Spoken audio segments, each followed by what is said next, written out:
गरीब साध साध सब नेक हैं, आप अपनी ठोरे, जो सतलोक ले जाएंगे वो साधु कोई और।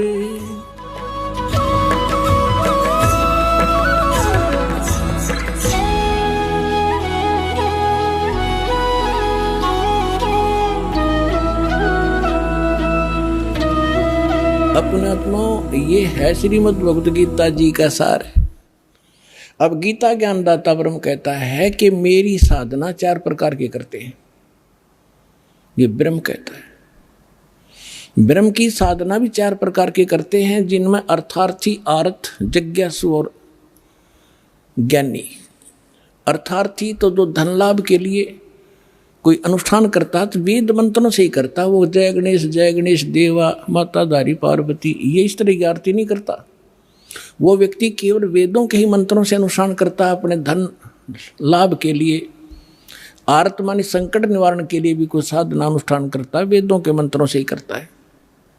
वो ब्रह्म, अपने आप को ब्रह्म का पुजारी कहता है, जो हवन हवन करते रहते हैं। और तीसरा जिज्ञासु। जिज्ञासु होता जो भगवान के लिए निकलता है, ज्ञान ग्रहण करता करता स्वयं वक्ता बन जाता है, वो भी अपना जीवन नाश कर लेता है। और चौथा बताया ज्ञानी।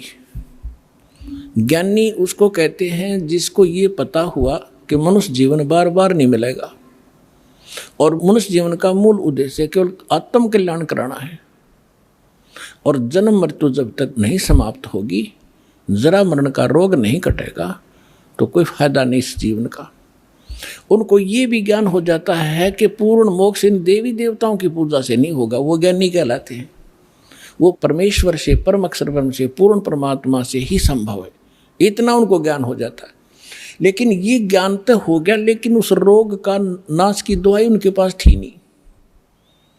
ये तो उनको पता लग गया कि देवताओं से मोक्ष नहीं होगा, लेकिन होगा पूर्ण ब्रह्म से। उन्होंने गलती से आप पर निष्कर्ष करके यजुर्वेद अध्याय नंबर 40 के मंत्र 15 में देख लिया, ओम कर्तु समर कलबे समर कर्तुम समर वायु अनिलम अथिदम भस्मांतम शरीरम।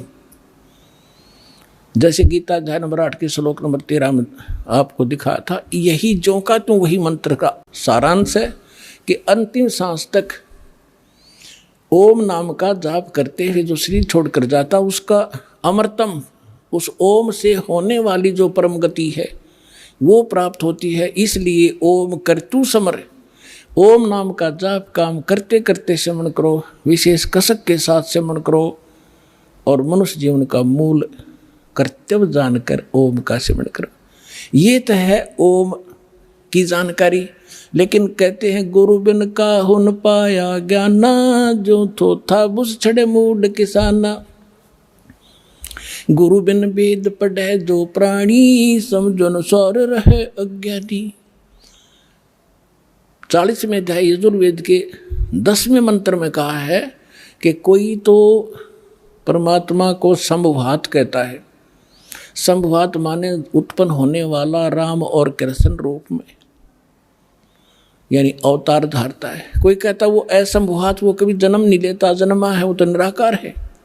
वो परमात्मा कैसा है उसकी जानकारी धीराणाम तत्वदर्शी संत बताते हैं, उनसे सुनो।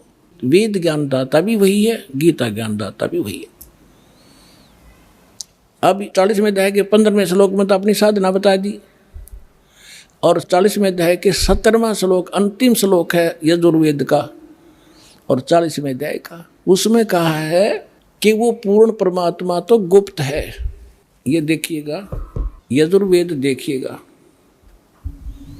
और ये अनुवाद भी देखो, कमाल की बात इस महर्षि दयानंद जी के द्वारा किया गया है।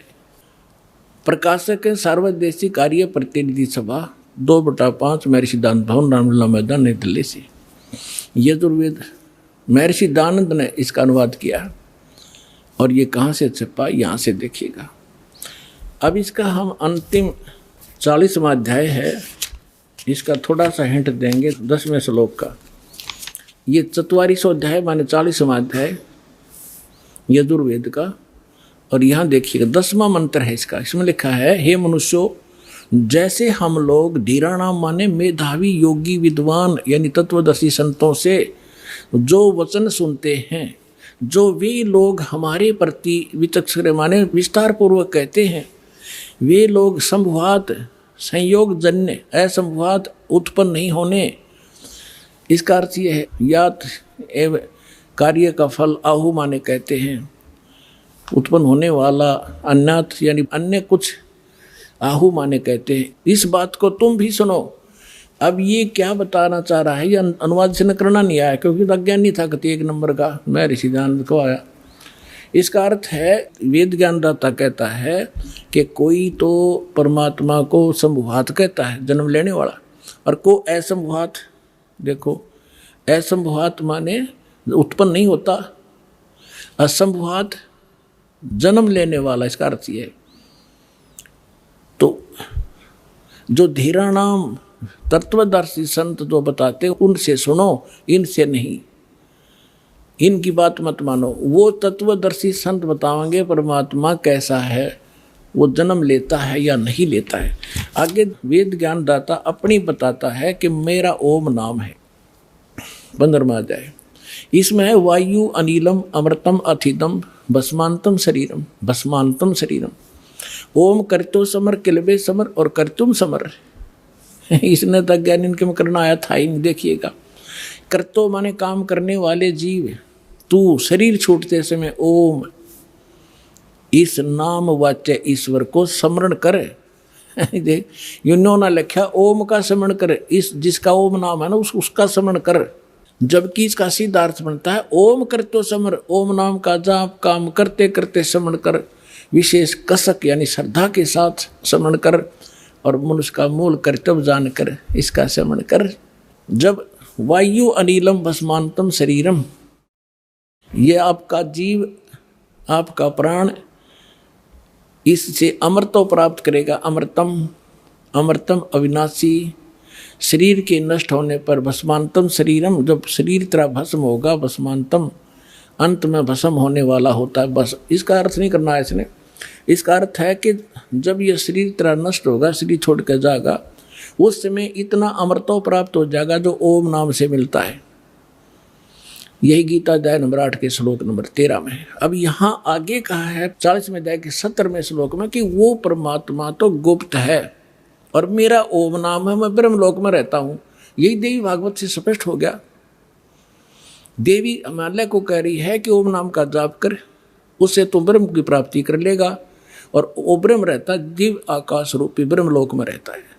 और यही वेद बता रहे हैं। देखिए ये 44वां अध्याय 40वां अध्याय यजुर्वेद का 17वें मंत्र में, हे मनुष्यों, जिस ज्योति स्वरूप रक्षक मुझसे, ये ज्योति स्वरूप काल तो है, मुझसे अविनाशी यथार्थ कारण के आच्छादित मुख के तुल उत्तम अंग का प्रकाश किया जाता है, जो वह है प्राण वायुमंडल में पुरुष है माने पूर्ण परमात्मा है। वह तो प्रोक्ष रूप है, वो तो गुप्त है। अहम मैं खम और ब्रह्म, खम्भ माने उस ब्रह्मलोक रूपी दिव्य आकाश में ब्रह्मलोक में रहता हूँ। मैं ब्रह्म हूँ और मेरा ओम नाम है। देखिएगा, ओम खम्भ ब्रह्म, मैं ब्रह्म हूँ। अहम वह है, मैं ब्रह्म हूँ और मेरा ओम नाम है। मैं खम्भ माने आकाश में, ब्रह्मलोक रूपी दिव्य आकाश में रहता हूँ।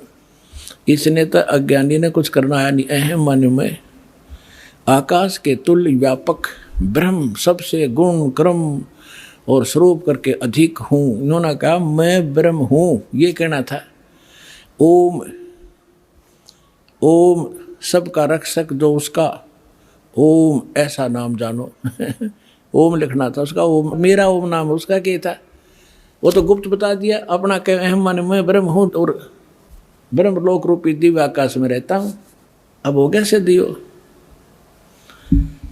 अब क्या सिद्ध हो गया कि अब जो ज्ञानी आत्मा थे वो उनके वेद समझ में न आए, उनकी यहाँ बुद्धि पर पत्थर पड़ गए के गीता अध्याय नंबर 4 के श्लोक नंबर 32 और 34 में स्पष्ट कर दिया है कि इस ज्ञान से कोई अन्य ज्ञान है जो तत्व ज्ञान है, और वो उनको पाया नहीं, उन्होंने इसी को अंतिम मान लिया। ओम नाम का 40वें अध्याय के 15वें श्लोक से ये मंत्र ऋषियों ने मान लिया उस पूर्ण परमात्मा का जो परोक्ष है, गुप्त है। इनका समझ में नहीं आया। गुरु बिन वेद पढ़े जो प्राणी, समझो न सौर रहे अज्ञानी। ये अज्ञानी थे।